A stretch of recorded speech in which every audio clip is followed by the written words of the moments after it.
सबने बचपन देखा है, जिया है, अनुभव किया है। अगर इस बचपन को सही दिशा मिल जाती है तो सारा जीवन सार्थक हो जाता है, क्योंकि यही बचपन तो जीवन की नींव है, आधार है। और यदि नींव मजबूत है तो इमारत तो बुलंद होगी ही। और इसी नींव को मजबूत करने का प्रयास है हमारा यह कार्यक्रम संचेतना, एक सार्थक व जागरूक पालन पोषण।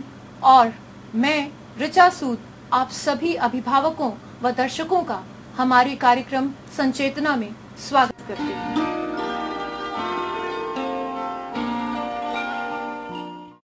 दोस्तों, यूं तो जिंदगी स्वयं ही एक बहुत बड़ा प्रश्न है, जिसका उत्तर खोजते खोजते वर्षों बीत जाते हैं, जीवन के जीवन व्यतीत हो जाते हैं। मगर आज के युग का सबसे बड़ा प्रश्न और साथ ही सबसे बड़ी चुनौती है हमारे बच्चे, हमारी आने वाली पीढ़ी और उनका भविष्य। यह भविष्य कैसा होगा व उसे कैसे संवारें, इन्हीं प्रश्नों का उत्तर है हमारा यह कार्यक्रम संचेतना। और संचेतना की इस कड़ी में मैं आज आमंत्रित कर रही हूँ श्रीमती प्रतिभा चौधरी जी को, जो माँ भी हैं और प्रधानाचार्य भी, और बच्चों को सहज ही समझती हैं। प्रतिभा जी, संचेतना में आज आपका स्वागत है। मैं सवालों की कड़ी में सबसे पहला सवाल आपसे ये पूछना चाहूँगी कि आप कितने समय से टीचिंग प्रोफेशन में हैं, यानी बच्चों से कितने समय से आप एक एज ए टीचर जुड़ी हुई हैं? मैं पिछले 18 वर्षों से बच्चों के साथ जुड़ी हुई हूँ। मैं पिछले 4 वर्षों से प्रिंसिपल का कार्यभार संभाल रही हूँ। टीचर और प्रिंसिपल दोनों के बीच में आपको क्या ज़्यादा अच्छा लगा? दोनों चीज़ें अपनी जगह अच्छी हैं।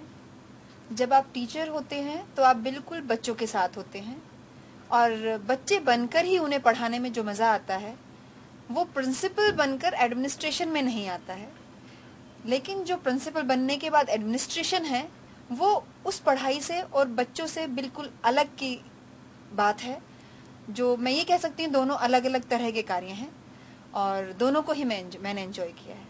ये बहुत अच्छी बात है कि आप अपने कार्य को एंजॉय करती हैं। मैं दूसरी बात ये पूछना चाहूँगी कि जब आप पेरेंट्स के साथ डील करती हैं तो आपके सामने कई समस्याएं आती होंगी। बिल्कुल। तो कोई ऐसी समस्या जो आपको याद आती हो, जिसका समाधान भी बहुत मुश्किल से मिला हो, और जो कि हो सकता है हमारे सुनने वाले श्रोताओं के लिए, देखने वाले दर्शकों के लिए कोई एक मार्गदर्शन का कार्य कर सके? आजकल जो देखने में आ रहा है वो ये है कि पेरेंट्स के पास बच्चों के लिए